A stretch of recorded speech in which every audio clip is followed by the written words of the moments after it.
BRK ప్రేక్షకులందరికీ నమస్కారం. నేను మీ పల్లవి. ఈ రోజు మనతో పాటు ఉన్నారు ప్రముఖ ఆధ్యాత్మికవేత్త, sun spiritual society founder Vikramaditya గారు మనతో పాటు ఉన్నారు. గురుగారితో మాట్లాడి మరిన్ని వివరాలు తెలుసుకుందాం. నమస్తే గురుగారు. సూర్యోస్మితల్లి ఎలా ఉన్నారు గురుగారు? బాగున్నానమ్మా. గురుగారు బాగున్నాను గురుగారు. గురుగారు, ఇప్పుడు చూసుకున్నట్లయితే మనకి శివరాత్రి వచ్చేస్తుంది. అసలు శివరాత్రి విశిష్టత ఏంటి? ఎందుకు శివరాత్రి చేసుకోవాలంటారు? చాలా మంది భక్తులకి ఇలాంటి డౌట్స్ ఉన్నాయి. ఒకసారి మిమ్మల్ని అడిగి వివరించాలని. సంతోషం. ఇది శివరాత్రి కాదమ్మా, మహాశివరాత్రి. అంటే పెద్దది, మహా అంటే బాగా విశేషమైనది. శివము అనగానే మనకి మంగళకరమైనది, శివుడు అనగానే మంగళకారకుడు. అంటే పదాలకు ఉన్నటువంటి అర్థం.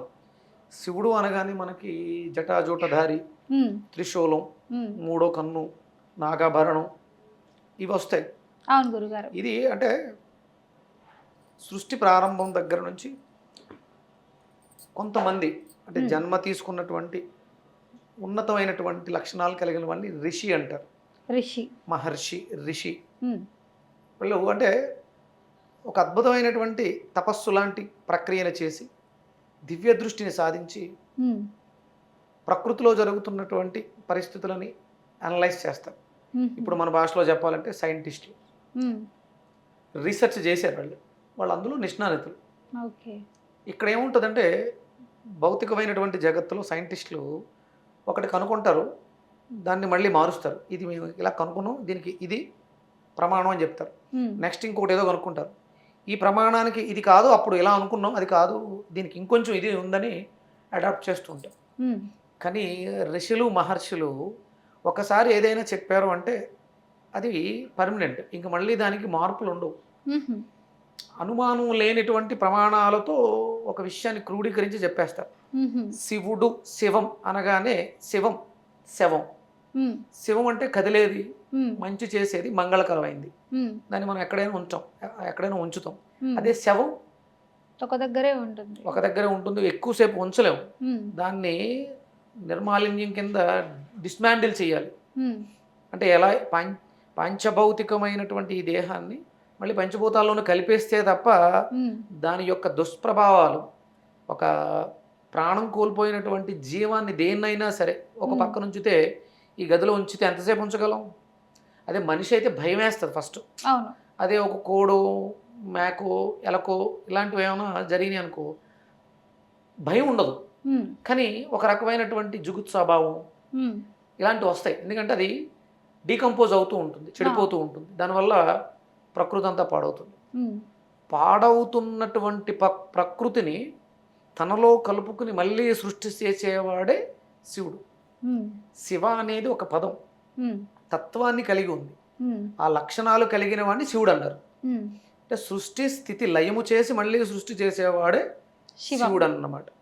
ఇది మనకి ప్రతి నెలలోనూ వస్తుంది. ప్రతి నెలలోనూ మనకి అమావాస్యకి ముందు వచ్చేటువంటి చతుర్దశి రోజు మాస శివరాత్రి, అంటే నెలకొక శివరాత్రిగా వస్తుంది. అన్ని నెలలు కలిపి ప్రత్యేకంగా ఉత్తరాయణ పుణ్యకాలాల్లో మాఘమాసంలో వచ్చేటువంటి శివరాత్రి ఇది మహాశివరాత్రి, మాఘ శివరాత్రి.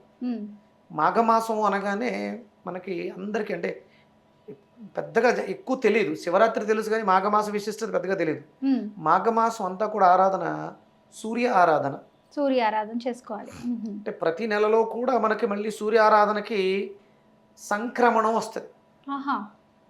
ప్రతి నెలలో కూడా సూర్యుడికి సంబంధించి ఒక ప్రత్యేకమైనటువంటి రోజు ఉంటుంది, సంక్రమణ దినం. అది మనం జనవరి నెలలో ఏ సంక్రమణ చేసుకుంటాం? సంక్రాంతి. తెలీదు. మకర రాశిలో రవి ప్రవేశించినప్పుడే మకర సంక్రాంతి, అది పండగగా చేసుకుంటాం. కానీ ప్రతి నెలలోనూ పండగ చేసుకోవాలి. మన మకర సంక్రాంతి అయింది, ఈ నెలలో కుంభ సంక్రాంతి అవుతుంది రేపు 17వ తారీఖు. జనవరి 14 మకరంలో ప్రవేశించినప్పుడు మకర సంక్రాంతి చేసాం పండగ. ఇదే రవి ఇప్పుడు మళ్ళీ కుంభంలోకి వెళ్తారు, అది కుంభ సంక్రాంతి. అదే రవి మళ్ళీ మీనంలోకి వెళ్తారు, అది మీన సంక్రాంతి. అదే రవి మేషంలోకి వెళ్తారు. ఇప్పుడు ప్రతి నెల జరిగేటువంటి ఈ సంక్రాంతి అంటున్నారు కదా, ఇప్పుడు మకర రాశి అంటున్నారు, తర్వాత కుంభరాశి అంటున్నారు. మరి ప్రతి నెల సంక్రాంతి చేసుకోవాల్సిందే అంటారా? చేసుకుంటే మంచిది. అంటే సంవత్సరానికి ఒకసారి జనవరి నెలలో వచ్చేటువంటి సంక్రాంతిని మాత్రమే జరుపుకుంటున్నాము. పండగ, పెద్ద పండగ, భోగి, సంక్రాంతి, కనుమ అవును. ఇలా చేసుకుంటున్నాం. అవును కానీ గురుగారు. ప్రతి నెలలో కూడా పండగే. ఉమ్, ఎందుకంటే తను రాశి మారుతున్నప్పుడు ప్రకృతిలో వచ్చేటువంటి మార్పులే మన జీవితంలో పండగలు. ఉమ్హు, మీన సంక్రాంతి తర్వాత మేష సంక్రాంతి, ఉమ్, మనకి ఉగాది వస్తుంది. అవును. ఇప్పుడు కుంభం తర్వాత మీనంలోకి వెళ్ళిన వెంటనే రేపు మీన సంక్రమణం తర్వాత ఉగాది. ఉమ్, ఆయనను అనుసరించే ఇవన్నీ జరుగుతుంటాయి. ప్రతి పండగ ఆయనతోటే. ఉమ్హు, ఉగాది తర్వాత మనకి శ్రీరామనవమి. ఉమ్, సూర్యుడిని అనుసరించే, ఆయన సూర్యవంశీయుడు. ఆహా. అదే మాఘమాసంలో వచ్చినటువంటి ఈ చతుర్దశి తిథిని మహాశివరాత్రి ఉమ్, అంటే అత్యంత విశేషమైనటువంటి పండగ. ఉమ్హు, ఎంత పండగగా జరుపుకోవాలి? అవును. మనలో శివంగా ఉన్నటువంటి ఆత్మస్వరూపాన్ని మనం దానికి దగ్గరగా తీసుకువెళ్ళటం. ఉమ్, అందుకని ఏమంటారు శివరాత్రి రోజు ఏం చేస్తావు? శివరాత్రి రోజు అంటే ఏం చెప్తావు నువ్వు? నువ్వు శివరాత్రి రోజు, మహాశివరాత్రి రోజు ఏం చేస్తావని నిన్ను అడిగితే ఉమ్. ఏం చెప్తావు? జాగారం ఉండి శివుడికి పూజలు చేసుకుంటూ అది ఉంటాము. అర్ధరాత్రి జాగారం ఉంటావు, పూజలు చేస్తావు. ఉదయం నుంచి ఉదయం నుంచి కూడా కొంచెం ఉపవాసం ఉండి ఆయన కోసం. ఏంటది? ఏమన్నారు? ఏంటన్నావు? ఉపవాసం ఉంటాం. ఉప ఆవాసము ఉమ్, అంటే శివాలయాలకు వెళ్ళి శివలింగాల దగ్గర కూర్చోవటం కాదు, ఉమ్, లేకపోతే అరుణాచలం వెళ్ళి ఆ కొండ చుట్టూ తిరగటం కాదు. ఉమ్, ఉప ఆవాసము ఉమ్, ప్రత్యేకంగా నీలో ఆత్మగా ఉన్నటువంటి చైతన్య శక్తిని గమనించటం. ఉమ్, ఉప ఆవాసం నీలోకి నువ్వు ప్రవేశించడం. ఉమ్హు, తింటే నిద్ర వస్తుంది, అవును. బద్ధకం వస్తుంది. ఉమ్, అందుకని ఆ తిండిని ఆపి అసలు లోపల ఏం జరుగుతోంది, లోపల ఎవడో ఉన్నాడు అంటున్నారు కదా, ఉమ్, ఆడు శివుడు అంటున్నారు, ఆడు ఎలా ఉన్నాడు అని ఎలా తెలుసుకోవటం, అది తెలుసుకోవడం కోసం చేసేదే ఉపవాసం. ఉమ్, నువ్వు పస్తుంటే, నువ్వు కడుపు మార్చుకుంటే ఉమ్, శివుడు అనబడే ఒక వ్యక్తికి లేక ఒక శక్తికి ఏమొస్తుంది? ఉపవాసం నువ్వు ఉంటే నీకు శక్తి పెరుగుతుంది. ఉమ్, లంకణం పరమౌషధం అని ఆయుర్వేద శాస్త్రం చెప్పుద్ది. ఉమ్హు, అవి ఎప్పుడెప్పుడు చేయాలి అంటే సందర్భాలను బట్టి. మీ పరిస్థితులు బాగాలేదు, ఉమ్, ఒక మంచి యాంకర్గా చేయాలి అనుకుంటున్నావు, ఉమ్, నేను అందరూ బాగా గుర్తించాలి అని అనుకుంటున్నప్పుడు నీకు రెండు బాగుండాలి. ఒకటి వాక్చాతుర్యం ఉండాలి, అవును. రెండు ఆహార్యం బాగుండాలి. ఉమ్, వాక్చాతుర్యానికి కారకుడు బుధుడు, ఉమ్, ఆహార్యానికి శుక్రుడు. ఉమ్, ఈ రెండు గ్రహాలకి సంబంధించినటువంటి రోజులు ఏమున్నాయి?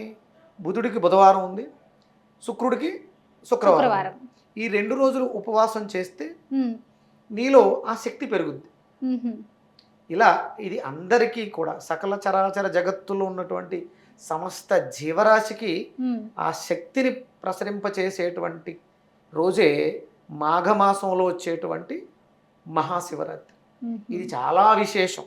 ఉమ్, మకర సంక్రాంతి కన్నా ఉమ్, మహాశివరాత్రి బాగా విశేషం అండి. బాగా విశేషమైనటువంటి ఉమ్హు, ఈరోజు ఎవరైతే ఆవాసం దగ్గరగా ఉంటారో ఉమ్, అభ్యంగన స్నానం చేసి, తైలాభ్యంగనం అంటారు, ఉమ్, అంటే మన శరీరాన్ని పట్టి పీడిస్తున్నటువంటి మాలిన్యాలని, ఉమ్, పాప కర్మల్ని వదిలించడానికి తైలాభ్యంగం నువ్వుల నూనెతో ఉమ్, ఒళ్ళంతా కూడా మర్దన చేసుకుని, ఉమ్, శనగపిండితో నలుగు పెట్టుకుని, చన్నీటి స్నానం, నదీ స్నానం చేసి, ఆ రోజు ఉదయం నుంచి కూడా సాయంత్రం వరకు ఫలాహారాలు మాత్రమే. ఫలహారం అంటే ఉమ్, పూర్తిగా తిండి మానేయమని ఎవరూ చెప్పరు. ఉమ్, నీ వ్రతానికి, నువ్వు పెట్టుకున్నటువంటి దీక్షకి, సంకల్పానికి విఘాతం కలిగించనివి. ఉమ్, ప్రాసెస్ చేసిన ఫుడ్ ఏదైనా సరే లోపలికి వెళ్ళిన తర్వాత ఎంతో కొంత ఇబ్బంది పెడుతుంది. అవును. ఈ ఆల్కలైన్ అంటే సహజ సిద్ధమైనటువంటి శక్తి కలిగిన పదార్థాలు అవి. ఉమ్, ఏ పండు అయినా సరే సహజంగా శక్తిని కలిగి ఉంటుంది. ఉమ్, అవి తిని సాయంత్రం వరకు కూడా సమయాన్ని గడుపుతాం. ఉమ్, సూర్యాస్తమయం అవుతున్నటువంటి సమయంలో, ఉమ్, అంటే మనకి సహజంగా చీకటి అంటే భయం. ఉమ్, ఎవరికైనా చీకటి అంటే భయం. ఎందుకు భయం అంటే ఇంకొకటి ఏదో ఉంది అక్కడ. ఉమ్, అది గొయ్యి కావచ్చు, లేకపోతే ఏదైనా ప్రమాదం కావచ్చు. ఉమ్, దాని దగ్గరికి వెళితే అందులో పడిపోతామేమో, లేకపోతే అది షాక్ కొడుతుందేమో. అది చీకటి. ఇంకొకటి ఏదో ఉంది. ఉమ్, అసలు నేను తప్ప ఇంకొకటి ఏమీ లేదు. ఉమ్, నీ ఇల్లు నీకు పోయినం కదమ్మా, ఉమ్, నీ బెడ్రూమ్ నీకు పోయినావు. చీకటిగా ఉన్నా తలుపు తీసుకుని లోపలికి వెళ్ళి కరెంటు స్విచ్ బోర్డు ఎక్కడుందో నీకు బాగా తెలుసు చీకట్లో కూడా. అవును. ఎందుకంటే అది నీది, నువ్వు ఎన్నో రోజులుగా దాంట్లో ఉంటున్నావు కాబట్టి ఏ ఏ ఏ మూల ఏముందో నీకు తెలుసు. ఉమ్, అలా ఈ సకల చరాచర జగత్తులోనూ నేనే సర్వమై ఉన్నాను అని అనుకున్నప్పుడు ఉమ్, భయం అవసరం లేదు ఉమ్, అని చెప్పేవాడే మనకి శివుడు అనమాట. ఆయన్ని కాలుడు అంటారు.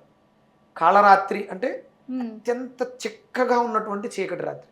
ఉమ్, అంటే మాఘమాసం అనగానే కాంతికి జ్ఞానానికి ప్రతీక. మ్మ్. సూర్యుడు జ్ఞానప్రదాత, మ్మ్. లైట్. వెలుతురులో ఏదైనా సరే భయపడతావా? భయపడం. నువ్వు ఏ పని అయినా సరే చేసే ప్రతి పని మ్మ్. చీకట్లో చేసే పనికి వెలుగులో చేసే పనికి ఎంత క్లారిటీ ఉంటుందో మాఘమాసం అంత క్లారిటీని మనకి ఇస్తుంది. కాబట్టి మ్మ్. ఈ శివరాత్రి రోజు, మహాశివరాత్రి రోజు ప్రతిరోజు చేసేదానికన్నా కొంచెం భిన్నంగా మ్మ్. భగవంతుడికి మరింత దగ్గరగా, భగవంతుడు అంటే శివాలయాల్లో ఉన్నది కాదు, నీలో ఉన్నటువంటి చైతన్య శక్తికి దగ్గరగా వెళ్ళు, మ్మ్. మౌనంగా ఉండు, తక్కువ మాట్లాడు, మ్మ్. తక్కువ తిను, మ్మ్. ఎక్కువగా నామ జపం చేయి. మ్మ్. సాయంత్రం సూర్యాస్తమయం తర్వాత, అంటే ఇప్పుడున్నటువంటి జనరేషన్లో ఆడంబరాలు పెరిగి శివుడికి చెరుకు రసం పోస్తే ఫలితం, మ్మ్. దానిమ్మ రసం పోస్తే ఈ ఫలితం, ఉమ్, ఒట్టి వేళ్ళతో ఇలా చెప్తూ ఉంటారు.